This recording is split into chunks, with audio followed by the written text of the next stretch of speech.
मेरे साथ बोलिए, भारत माता की जय जय जय जय जय शिवाजी,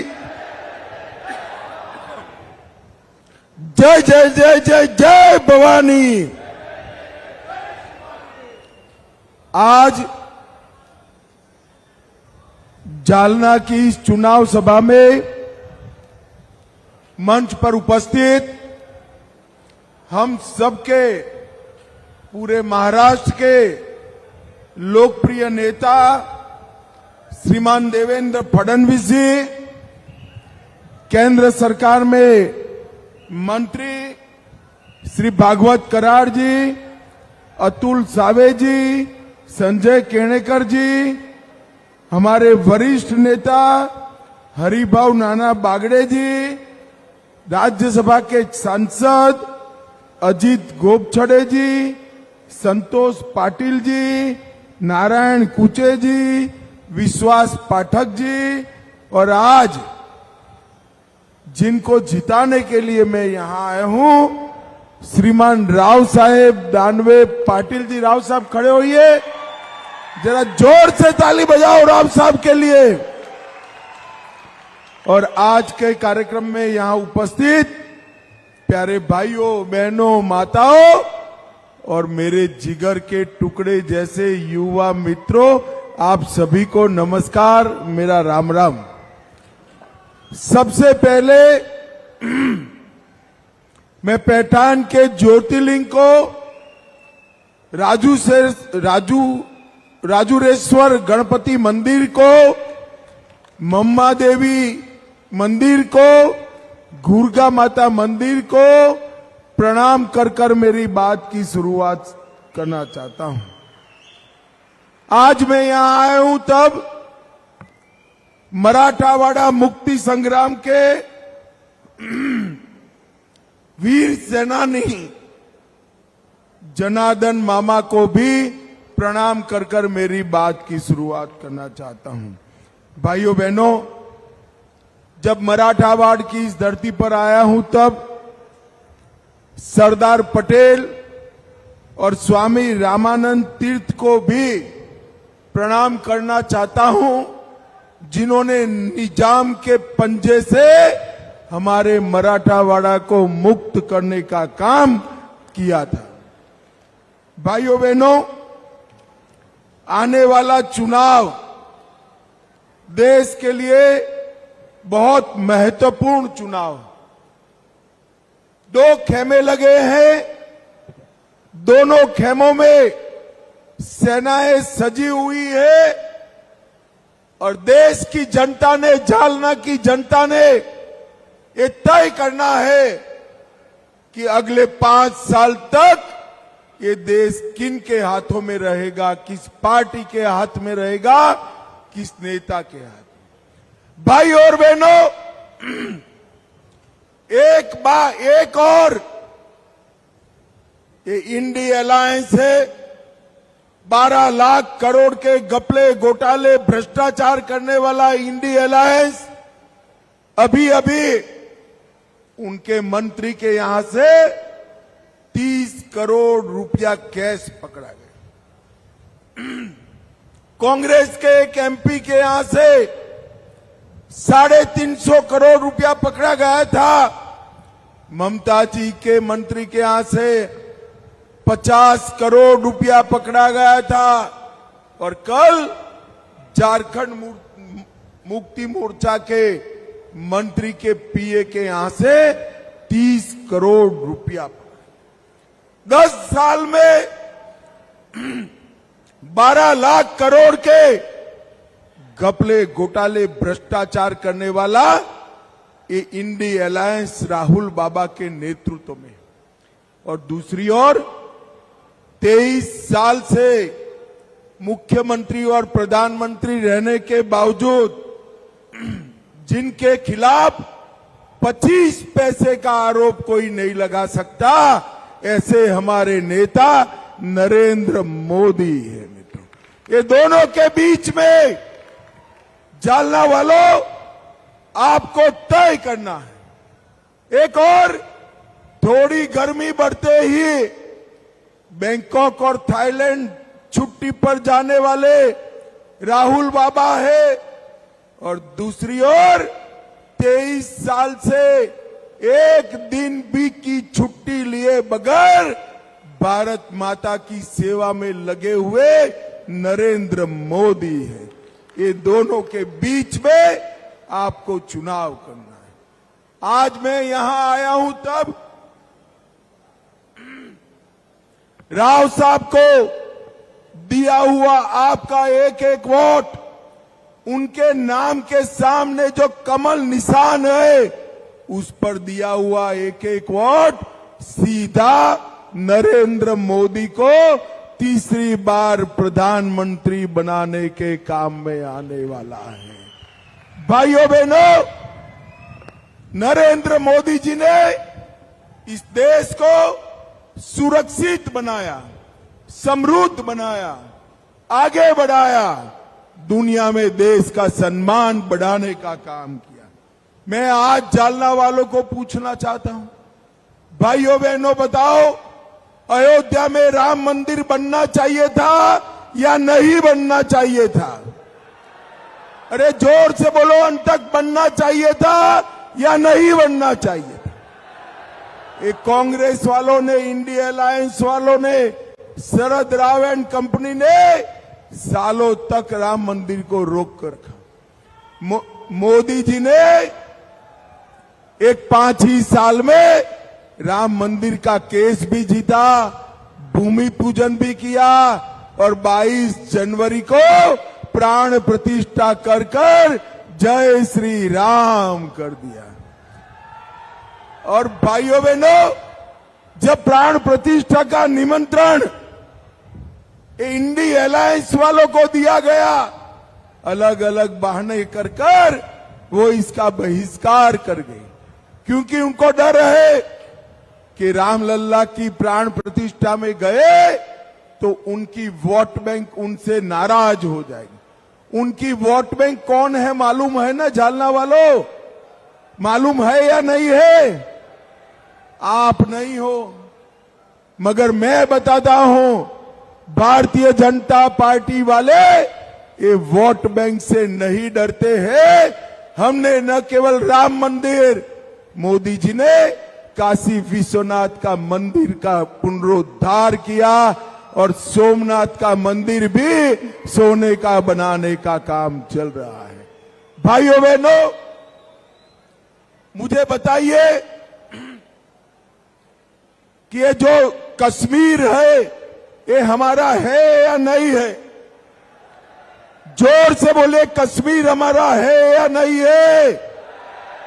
ये खड़गे साहब कहते हैं राजस्थान और महाराष्ट्र वालों का कश्मीर से क्या लेन देन है? अरे खड़गे साहब, आप 80 साल पार कर गए, मगर महाराष्ट्र वालों को नहीं जानते, जालना का बच्चा बच्चा कश्मीर के लिए अपनी जान दे सकता है मित्रों, जान दे सकता। जब ये धारा 370 की बात आई, सालों से ये कांग्रेस पार्टी, ये इंडिया अलायंस वाले धारा 370 को संभाल कर बैठे थे। मोदी जी ने, आप लोगों ने उनको दूसरी बार प्रधानमंत्री बनाया।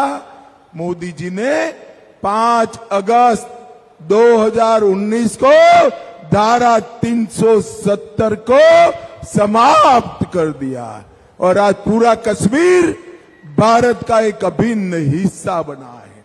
मोदी जी ने आतंकवाद को भी समाप्त किया, नक्सलवाद को समाप्त किया और देश को सुरक्षित करने का काम नरेंद्र मोदी जी ने किया है। भाइयों बहनों, देश के 80 करोड़ गरीब, इंदिरा गांधी जी कहकर गई थी, गरीबी हटाओ। राहुल बाबा, आपकी दादी ने वादा किया था, कोई कांग्रेसी ने पूरा नहीं किया। 80 करोड़ गरीबों के जीवन में आनंद लाने का काम, जीवन स्तर उठाने का काम अगर किसी ने किया तो हमारे नेता और प्रधानमंत्री नरेंद्र मोदी जी ने किया। 80 करोड़ गरीबों के घर में मुफ्त में अनाज भेजा, इसके साथ साथ नल से जल भेजा, गैस का सिलेंडर भेजा और 5 लाख तक का सारा दवाइयों का खर्चा, हॉस्पिटलाइजेशन का खर्चा आज नरेंद्र मोदी उठा रहे हैं। भाइयों बहनों, जालना वालों, आपको कोरोना का दोनों टीका लगा है या नहीं लगा है? जिसको दोनों टीका लगा है जरा दोनों हाथ उठाए जरा। सबको लगा है ना? किसी को 25 पैसा भी देना पड़ा है क्या? मोदी जी ने कॉफी पिलाकर 130 करोड़ लोगों को कोरोना का टीका लगाकर पूरे देश को कोरोना से सुरक्षित करने का काम नरेंद्र मोदी जी ने किया। और जब कोरोना आया तब उद्धव ठाकरे क्या कर रहे थे? उनके साथी कोरोना के दर्दियों की खिचड़ी में से मलाई खाने का काम कर रहे थे और मोदी जी लोगों की जान बचा रहे थे। भाइयों बहनों, आज मैं यहां आया हूं तब कहना चाहता हूं, जालना का स्टील उद्योग न केवल महाराष्ट्र, भारत की शान है। यहां से पूरे देश भर में स्टील सप्लाई किया जाता है, मगर अब यहां ड्राई पोर्ट बन रहा है। जालना का स्टील खाली देश में नहीं, दुनिया भर में जाएगा और जालना का डंका बजाएगा। यहां से कंटेनर भर भर कर स्टील पूरी दुनिया में जाने वाला है। और ये काम किया है तो हमारे नेता देवेंद्र फडणवीस और नरेंद्र मोदी जी ने किया है। भाइयों बहनों, मुझे बताओ, औरंगाबाद का नाम संभाजी नगर होना चाहिए था या नहीं होना चाहिए था? अरे जोर से बोलो जरा, होना चाहिए था या नहीं होना चाहिए? ये उद्धव ठाकरे जी आने वाले हैं 2 दिन के बाद। जालना वालों, मैं आपको कहकर जाता हूं, उनको पूछना जिन्होंने संभाजी नगर के नाम का विरोध किया, वो कांग्रेस और शरद राव के साथ अब सत्ता प्राप्त करने के लिए इनके पैरों में पड़े हो। आज मैं बाला साहेब ठाकरे का स्मरण करना चाहता हूं। उन्होंने कहा था कि इसका नाम वीर संभाजी छत्रपति के नाम से हो। छत्रपति संभाजी महाराज के नाम से जब प्रस्ताव आया तो वो उनका स्वागत भी नहीं कर पाए। भाइयों बहनों, जब उद्धव ठाकरे आए तब पूछना राम मंदिर बनाए अच्छा हुआ या बुरा हुआ, वो नहीं बोलेंगे। आप पूछना जरा, धारा 370 हटी, ये अच्छा हुआ या बुरा हुआ, वो नहीं बोलेंगे। आप पूछना ट्रिपल तलाक हटाना चाहिए या नहीं हटाना चाहिए, वो नहीं बोलेंगे। वो तो वो पार्टी के साथ बैठे हैं जो ट्रिपल तलाक वापिस लाना चाहते हैं और सरिया के आधार पर इस देश को चलाना चाहते हैं। भाइयों बहनों, मुझे बताओ, अब ये देश मुस्लिम पर्सनल लॉ के आधार पर चल सकता है क्या? जोर से बोले, चल सकता है क्या? ट्रिपल तलाक वापिस लाना चाहिए क्या? ये उद्धव ठाकरे जी पद प्राप्त करने के लिए ऐसी पार्टियों में के साथ बैठे हैं। भाइयों बहनों, अभी अभी पाकिस्तान राहुल बाबा पर बहुत खुश है। हर रोज राहुल बाबा का समर्थन पाकिस्तान के लोग कर रहे हैं। आज सुबह सुबह मुझे दिल्ली में एक पत्रकार ने बताया कि भाई ये पाकिस्तान राहुल बाबा का समर्थन क्यों कर रहा है। मैंने पत्रकार को कहा, मोदी जी सर्जिकल स्ट्राइक और एयर स्ट्राइक करते हैं, राहुल बाबा सवालिया निशान उठाते हैं, मोदी जी नक्सलवादियों को, आतंकवादियों को मारते हैं, राहुल बाबा सवाल उठाते हैं, मोदी जी सीए लाते हैं, ये कहते हैं हम सीए वापिस ले लेंगे। और इसलिए पाकिस्तान का पूरा एजेंडा अगर भारत में कोई आगे बढ़ाता है तो ये राहुल गांधी की कांग्रेस पार्टी बढ़ाती है। भाइयों बहनों, कांग्रेस पार्टी। और मेरी बात याद रखना, भगवान न करे ये कभी सत्ता में आए तो राम मंदिर पर भी बाबरी नाम का एक बड़ा ताला लगाने का काम, ये पाप एक कांग्रेस पार्टी कर सकती है। भाइयों बहनों, ये इंडी अलायंस के नेता, उनका कोई नेता ही नहीं। आप मुझे बताओ, कदाचित वो अगर जीतते हैं तो उनका प्रधानमंत्री का प्रत्याशी कौन है? हमारे यहां तो तय है, एनडीए के जीतने के साथ, भाजपा के जीतने के साथ 400 पार करने के बाद नरेंद्र मोदी तीसरी बार प्रधानमंत्री बनेंगे, ये हमारे यहां तय है। आप मुझे बताओ, इंडिया अलायंस जीतती है तो उनका प्रधानमंत्री कौन बनेगा? आप जवाब नहीं दे रहे हो।